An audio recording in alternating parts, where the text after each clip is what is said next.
يا من له صبري وكل شكايتي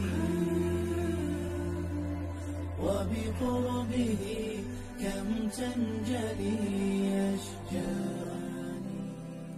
الحمد لله والصلاة والسلام على رسول الله وعلى آله وصحبه ومن والاه. ما توفيق الاعتصام إلا بالله عليه توكلت وإليه أنيب. Chers frères, chères sœurs, salam alaikum wa rahmatullah. Notre discours du vendredi aujourd'hui s'articule autour du mariage, parce que beaucoup de frères et sœurs se posent la question et me posent la question. J'en parle aujourd'hui. Le mariage est une grâce de Dieu.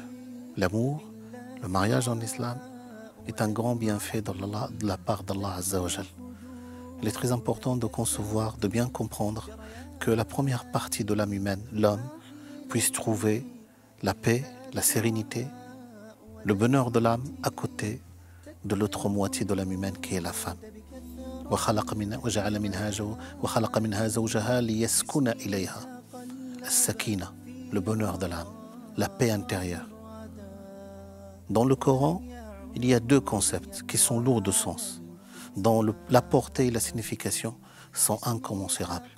Dieu, quand il parle du mariage, il parle de deux concepts. Le premier concept, al-ifada. Al-ifada, c'est-à-dire, c'est un lien intime entre deux êtres, une complicité amoureuse. Ibn Abbas dit se dévoiler, traduit ce concept par se dévoiler, offrir à l'autre ce qu'on cache aux autres. Et puis le deuxième concept, c'est al-mithaq al-ghalid. Un pacte très fort, un pacte solennel, une forte alliance. Et cette terminologie-là, al-mithaq al-ghalid, celle qui lie un homme à une femme, c'est de même ordre, des mêmes degrés que le pacte qu'il est les messagers à Dieu.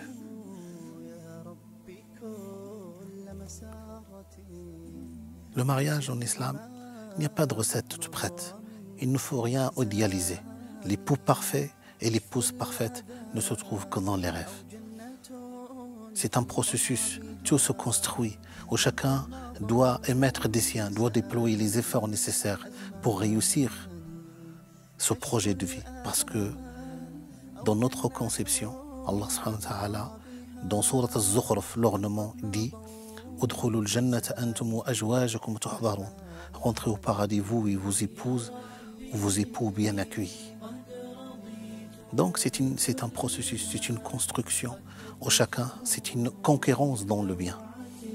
Et d'ailleurs, le prophète Mohammed sallallahu alayhi wa sallam nous a conseillé, fortement conseillé de faire assaut d'amour, d'éradier l'amour et de parler. C'est une question chez nous, dans notre communauté, qui reste tabou, de dire je t'aime. D'ailleurs, le prophète Mohammed sallallahu alayhi wa sallam, lorsque Sayyidina Saad ibn Abi Waqqas lui a demandé quelle est la personne qu'il aimait le plus, le prophète lui a dit Aïcha. Sans complexe, devant les compagnons, le prophète lui a dit Aïcha, ma femme, je l'aime plus que tout.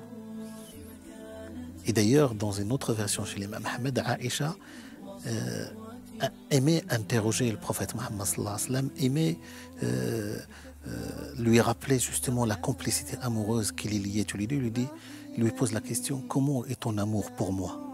Le prophète lui dit, aussi fort, aussi solide que le nœud d'une corde. Et de temps en temps, Aïcha lui dit, comment est le nœud? Et le prophète lui dit, il est toujours le même, il est inchangeable, il est inchangé, comme au premier jour.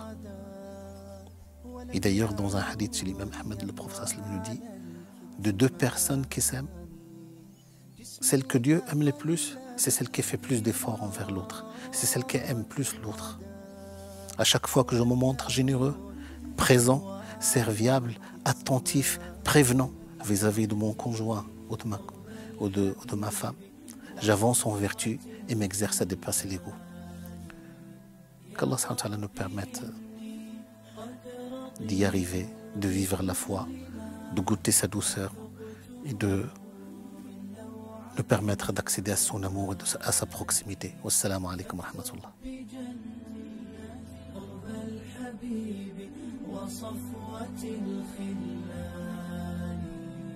يا رب إني قد رضيت بكل ما قد ذقته من لوعة الحرمان فاكتب بجنة